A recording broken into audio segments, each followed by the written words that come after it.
Fired up people fire me up. We talked yesterday just a little bit about how being in the presence of God can get the fire started and fire us up. But we also talked about how just enthusiasm itself generates enthusiasm. People who are fired up tend to inspire other people and fire up other people. There are several fired up fellows in the scriptures, and I've been fascinated by how that works for them and what did that for them.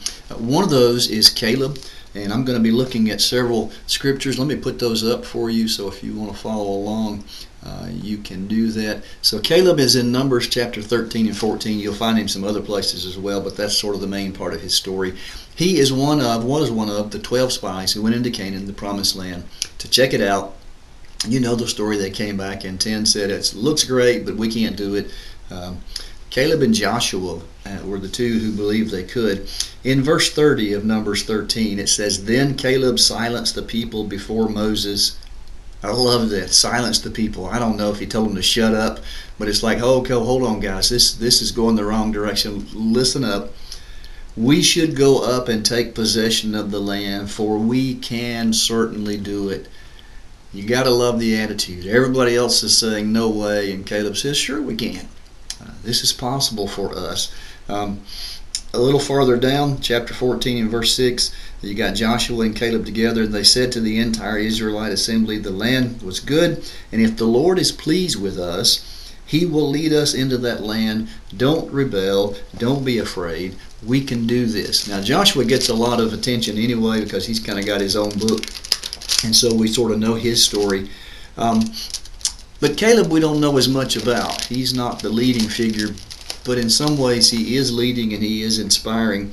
When you get all the way over to Joshua, when the folks are finally going in 40 years later in Joshua 14, you begin to read, and Caleb is talking to Joshua, and Caleb says, I was 40 years old when we went the first time, and then things didn't work out.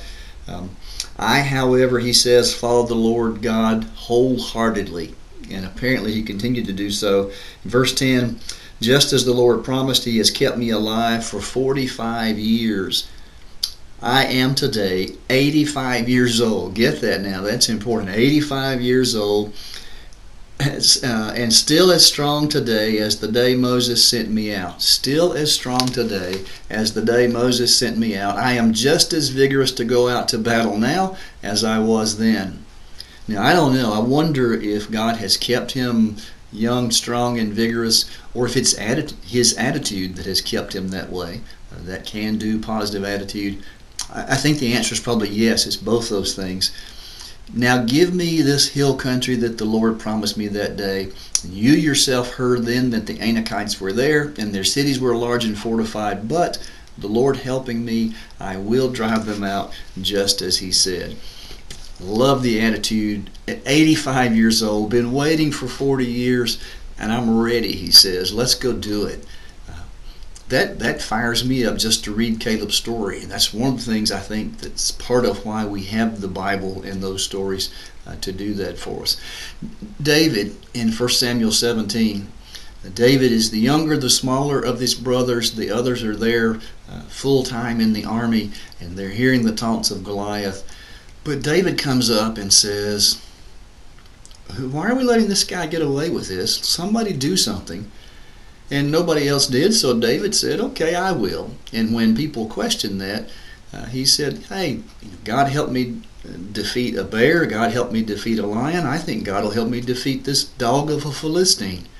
And you know the story. He did. When nobody else was willing, he walks out and faces this giant. Barnabas in Acts 9 is probably less familiar, and it's less dramatic. It's not like it's a battle story like the others, at least not a visible physical battle. But Barnabas is also fighting a war. Saul has become Paul, and he is now a Christian, and he is beginning to tell people about Jesus. When he came to Jerusalem, Acts 9 verse 26, he tried to join the disciples. Makes sense. He's now one of them. He wants to go and be with them, except they're having no part of that. They were all afraid of him. Verse 27, but Barnabas took him and brought him to the apostles. Barnabas was willing to risk his life when everyone else was afraid to get Saul, who's now Paul, in touch with the apostles, with the disciples. It doesn't seem like a big thing, but what if he hadn't done that? What if people had kept Saul out?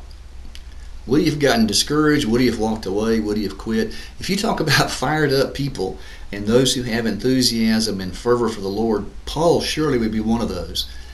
But Paul was where he was partly because Barnabas was enthusiastic enough to say, let him in. He deserves grace just like everybody else. Here's the question for you today. As you think about these three men, these fired up fellows, what do they have in common? Can you identify something that maybe they all three have that helps to explain why they were more highly motivated and quicker to action than anybody else? Share your thoughts in the comments. Let's see if we can isolate that. If we can figure out what lights their fire, maybe we can borrow some of that for ourselves. So let's know. Tell us what you think in the comments. I look forward to seeing what you have to say.